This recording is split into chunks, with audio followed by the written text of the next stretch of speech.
Hey guys! Hey.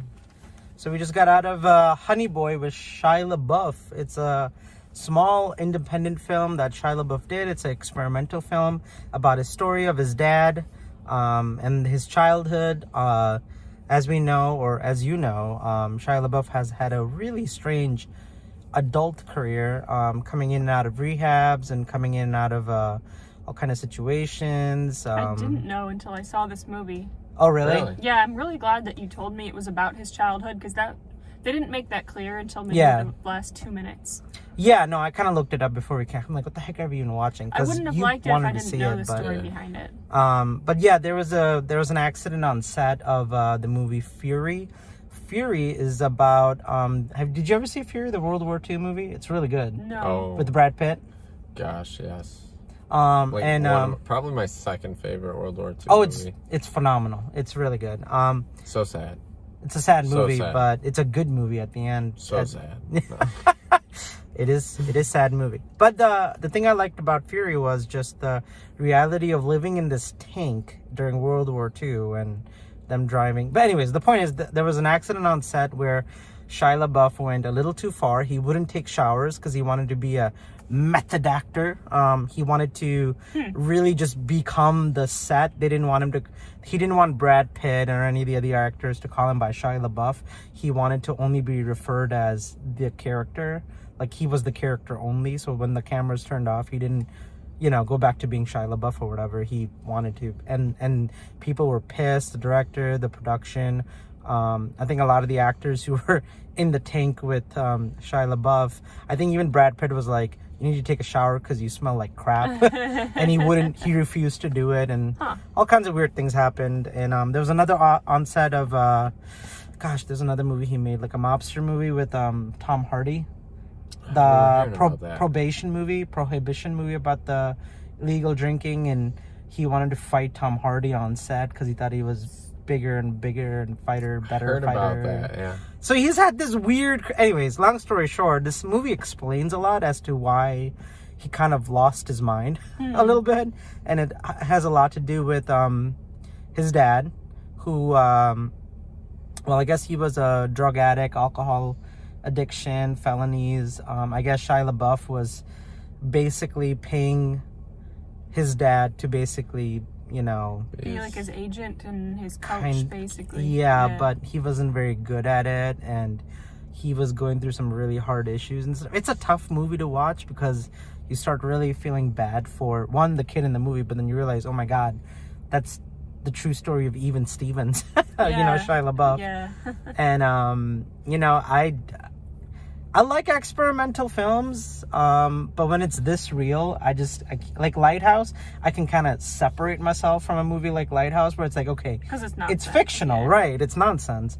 But when it's something like this, where it's like every scene, probably took place in some way, shape, or form in his childhood, whoo, man, that's rough to watch. So, yeah. Yeah, this isn't going to be for everybody, but I think the people that like it are really going to like it. And I actually really, really liked it. Fahad said he didn't like it. George is kind of iffy. I'm on edge because I don't like dramas. Oh, really? I like dramas a lot. I like dramas a lot too, but this just doesn't... it doesn't have a lot of meat into the story. You're not seeing Shia LaBeouf going from production of even Stevens, and I just was expecting another movie. I wanted to see him be the Disney kind of character and go. I kind of knew they weren't going to do that because Disney's such a huge company with so much power that if you step on Disney's toes, you're going down. But you're really not. To expose Disney Channel would be absolutely humongous because look what's happened to all the stars. Yeah, I mean that's all it takes. Look at the stars that come on a Disney Channel. They all, with the exception of maybe Hilary Duff, have mental breakdowns. They go to rehab. They and are PTSD. Drugs, I mean, that's what this movie is about, technically. Yeah. And I wouldn't be at all surprised if a lot of his PTSD stemmed from the way he was treated by the company. Yeah, of course.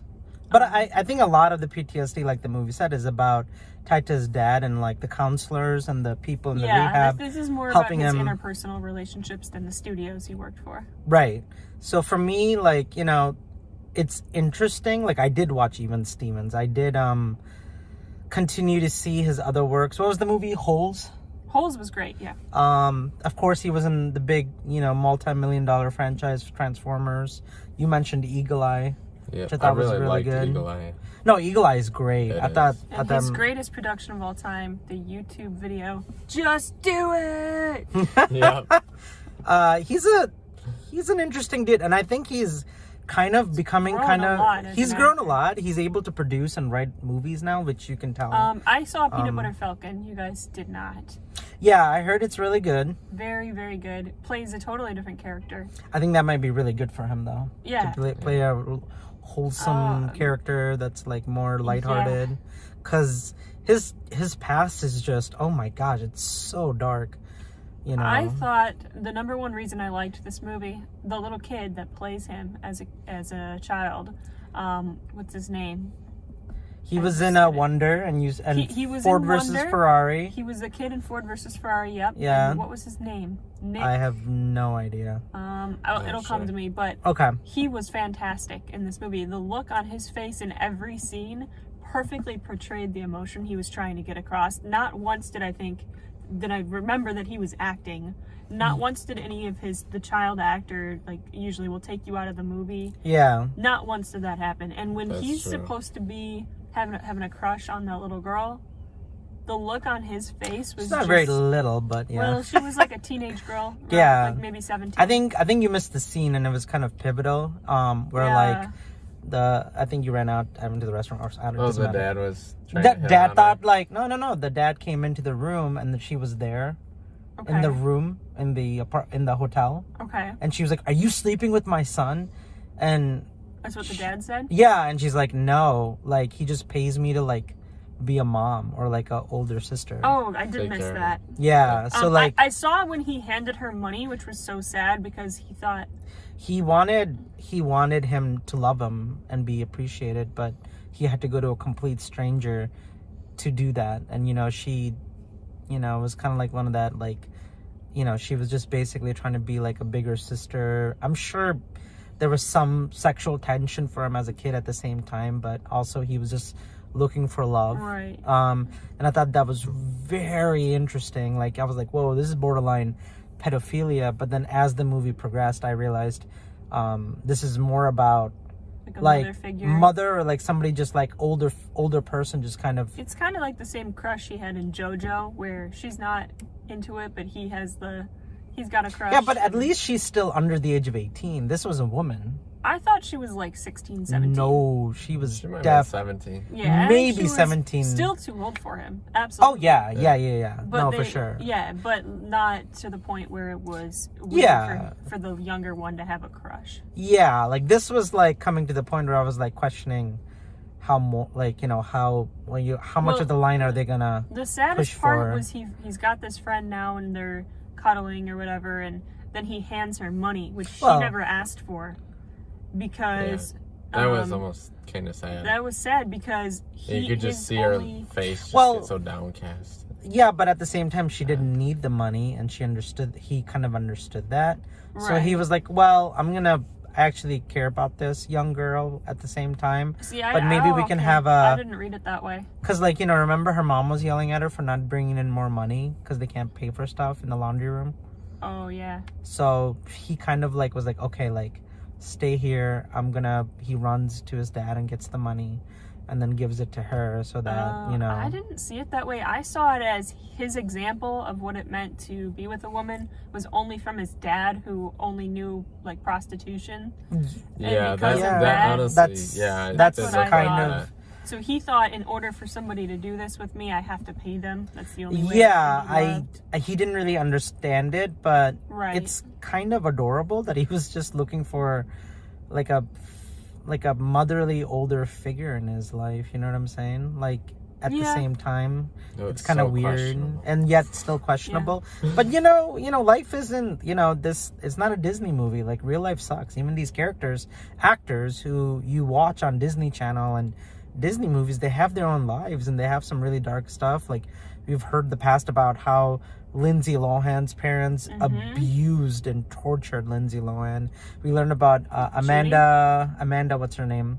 Amanda Bynes was Amanda Bynes, another abused, like the producer like continuously raped her, and the Disney producer at the Disney Channel or something like that. No, they haven't proven that, but they think there was some. Let's be honest, it's probably like Harvey Weinstein. It's it's real. He's just too powerful to take down, so I won't be shocked that happened. And you don't really see that with the Nickelodeon kids. They tend to have careers later, and they don't usually go as crazy. Wait, isn't Amanda on Nickelodeon?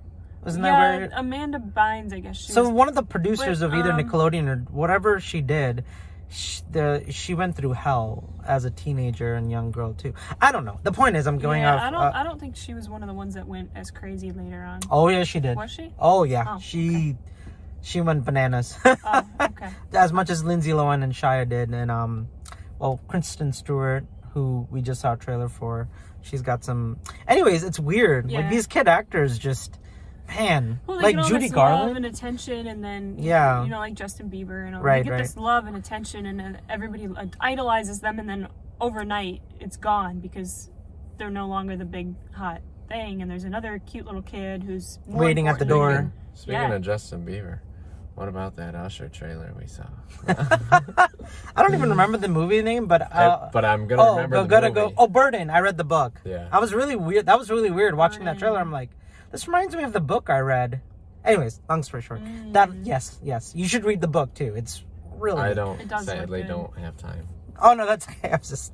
Anyways, the point is, this movie, I would not recommend it at all. Like for me, it's like rent it if you really want to see, like, if you're really into Shia LaBeouf and he's an actor, you're just really want to reel the true story. I guess that's for you, but for me, I'm just gonna go ahead and say hard pass. Like, this is not a movie that's worth watching. It's dark and it's sad, but it does give you a lot of insight into his life, into PTSD, into counseling, into therapy. I think if you went through that as a kid yourself, and you probably shouldn't watch this movie. You have to make that call for yourself. Right. But, if you struggled with some similar things, you might find this healing. I mean, I don't know. Maybe for some people, I guess. I don't even know. If you had a strenuous relationship with your parents, you might find some commiseration in this movie. But in a movie theater, does it really need to be seen in a movie theater? I say no. I would honestly say this is like one of those movies where I would just randomly put it on at home. You could do a Netflix for this one. Yeah, you could stream it. Well, anyways, that's our review, guys. And it's a drama experimental movie we saw. We're all just more excited to see Star Wars on Thursday. Yes. So look for that review. Thank you guys for watching. And I'm Fahad. This is Shannon. Here's George looking all cool with his sunglasses. To click the like button, subscribe, comment, let us know what your thoughts on whether you're going to see this movie, or if you're going to, or you have seen this movie. Are we doing a spoiler review of this movie later? Absolutely not. I don't ever want to talk about this movie ever. We already spoiled it. All right. But yeah, we can. I mean, if you really want to talk about it, you can. Well, I have just one more thing I want to say is that I saw a lot of parallels. This is kind of like the guy version of I, Tonya. I, Tonya is a much better film, and it has a lot better production value and a lot more excitement and more upbeat parts. But this had a lot of the same emotional beats as far as the parent relationship, where the parent figure is trying to do the best thing for their kid by pushing them to be great. However, they're a terrible person, right? And they don't know how to stop that. So if you liked that aspect of the I, Tonya movie, you might enjoy this movie. Yeah. All right, guys. All right. See you for the Star Wars review coming down in 3 days. Countdown has begun. Bye. Bye. Take care. See ya.